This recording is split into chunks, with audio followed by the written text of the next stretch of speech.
cambiante. Argentina. ¿Cuáles son los cambios que se vienen en defensa?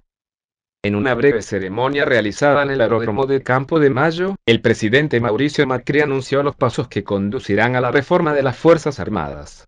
Del acto también tomaron parte el ministro de Defensa Óscar Aguad, el vicealmirante José Luis Villán, el general de brigada Claudio Ernesto Pascualini, el brigadier general Enrique Víctor Ambrain, el teniente general Bari del Valle Sosa, así como legisladores y otras autoridades.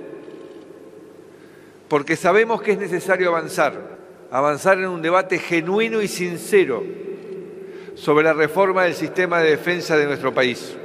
Un debate que nos permita reflexionar sobre el presente y el futuro de las Fuerzas Armadas. Macri recalcó algunas de las actuales falencias de las Fuerzas Armadas al mencionar la desinversión y ausencia de planificación a largo plazo, sumado a un despliegue territorial obsoleto, pensado para antiguas amenazas. En relación al tema, resumimos los puntos centrales del plan, que son los siguientes. 1. Despliegue de uniformados en la frontera norte para cubrir objetivos estratégicos. 2. El Ejecutivo será el encargado de determinar la noción de objetivo estratégico. En este caso, podría designarse como ejemplo el yacimiento petrolífero de Vaca Muerta, debido a que este representa un sitio de importancia para los intereses del Estado. Otro claro ejemplo podría ser la custodia de las represas hidroeléctricas. 3. La FARC brindarán apoyo logístico a las fuerzas de seguridad en lo que respecta a delitos de índole federal, ya sea terrorismo o narcotráfico. El apoyo logístico incluye una variedad de cuestiones tales como comunicaciones, transporte y conocimientos, sin implicarse directamente en el combate de los delitos que competen al ámbito de las fuerzas de seguridad.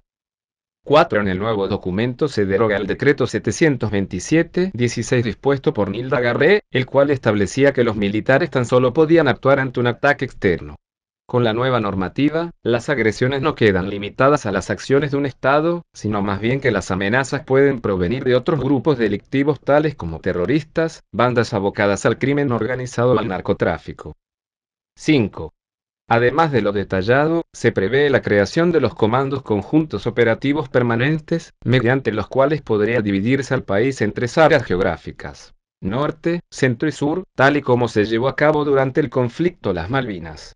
Esto supone además la reorganización de los cuarteles, algo que deberá implementarse con sumo cuidado para no terminar por afectar el empleo y la vida cotidiana de las ciudades que se formaron alrededor de las unidades militares.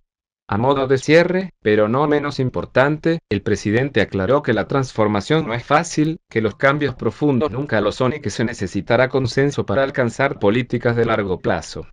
Consideró que las medidas anunciadas son el primer paso para Fuerzas Armadas modernas, profesionales y equipadas. Un debate que nos permita reflexionar sobre el presente y el futuro de las Fuerzas Armadas.